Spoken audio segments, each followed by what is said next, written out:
guys, this is Tarun from Testing Gyan. So in this video we will understand about a very basic and important collection which is set.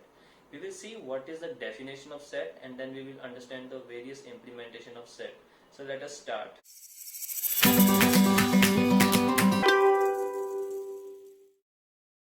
Java set is an interface which is part of Java's collection framework, and it is a very important data structure because unlike most of the data structures, the operations which we perform using set are in constant time instead of the linear time.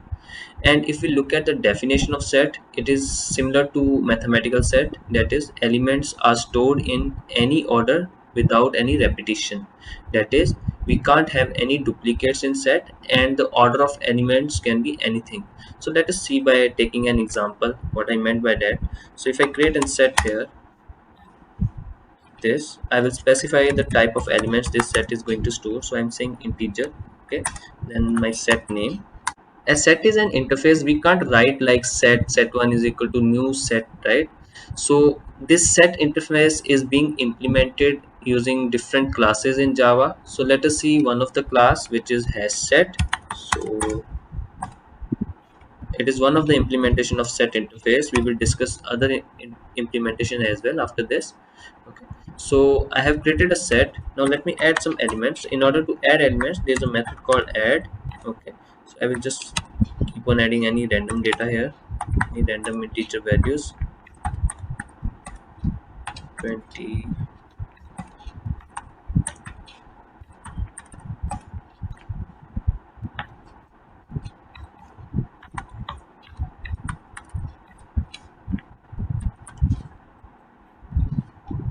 Okay, and if I print this set now, let's see what is the output.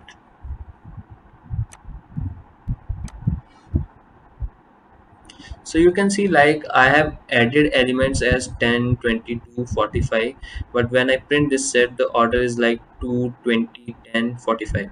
That is, order is not maintained at all. So it consider it like an container. Consider set like an container where we are just throwing the elements in it. Okay, the no order is maintained. Now let us see what will happen if I add the same elements in it. What will happen? So by definition it should not allow me to add the duplicates in it. So let me add another 45 and let me print it. So you can see there is no change in the set like 2, 20, 10, 45, right? So why it is happening like this, how like it is not allowing to add duplicates element in it? So basically this, if you look at this add method here, it is returning a boolean. So basically what happens when we add an element, it returns a boolean true or false. If that element is already present in the set, it will return false and it will not allow that element's addition in it. So let us verify this thing as well. So if I just print out uh, these two values, let's see what is the output.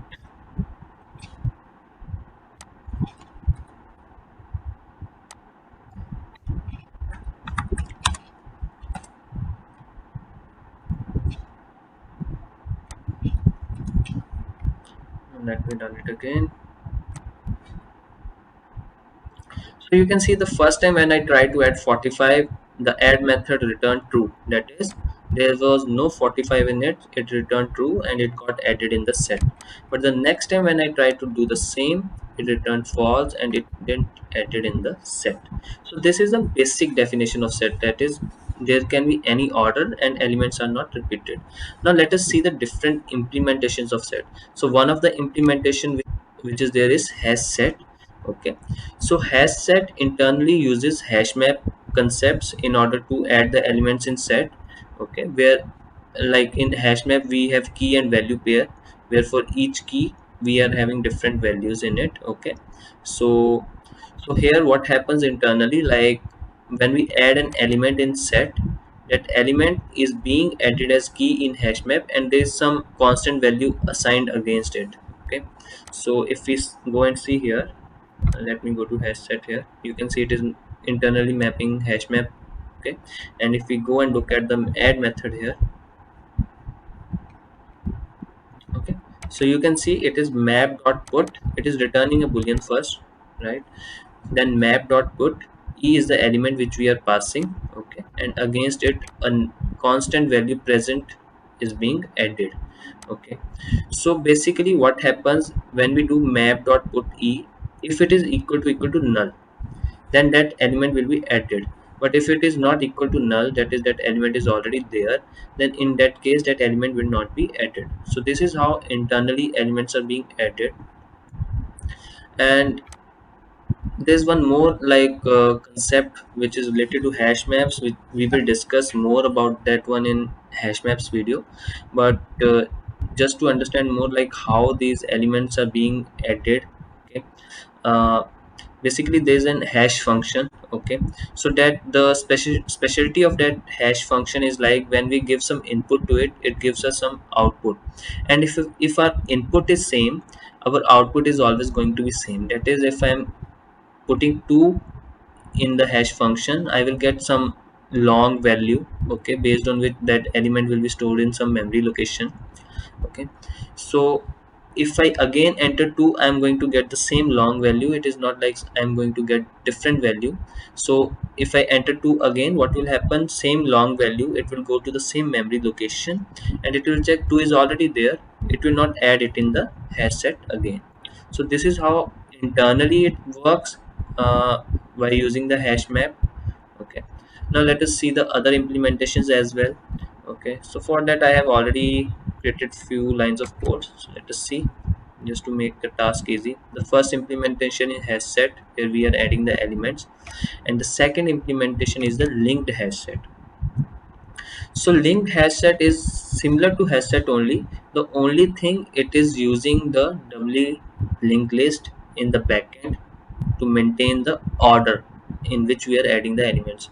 So when we added the element in HashSet, there was no order maintained. But when we use link HashSet, the order in which we are entering the elements, that order will be maintained. So let us see the output if I run this code. So you can see the HashSet, the order is like we entered 1 5 10 24, but the order, the values are added like 1 24 5 10. But in case of linked HashSet, the order is 1 5 10 24, and you can see the same order is being maintained, okay. So this is a difference basically between HashSet is also more faster than the linked HashSet because it is not using any linked list implementation in the backend, okay. Then there is a third type of implementation, which is TreeSet, okay.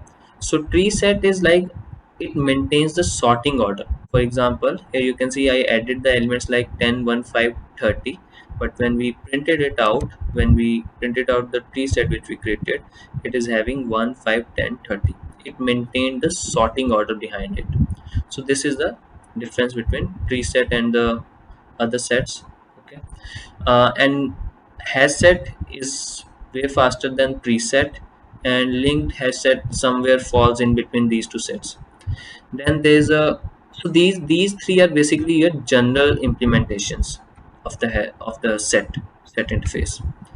Then there are some special implementations, which one of which is EnumSet, okay. So in order to implement EnumSet, first it only implements the enumeration type, okay. That is, we should have an enum. So here you can see I have created one enum, okay, testing Gyan with having some enum values in it, okay.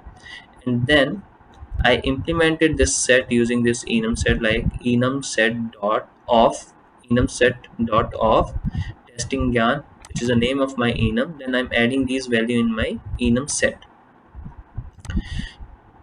The specialty of enum set is like it is faster than hash set as well, okay, but it is only used for the enumeration types. Now here if you see, enum set equals to code test software automation testing, okay. No order is maintained, and you can see the values are being printed out. So these are the different implementation of the set. I hope you guys are able to understand. In case you have any questions, please let us know over the video comments.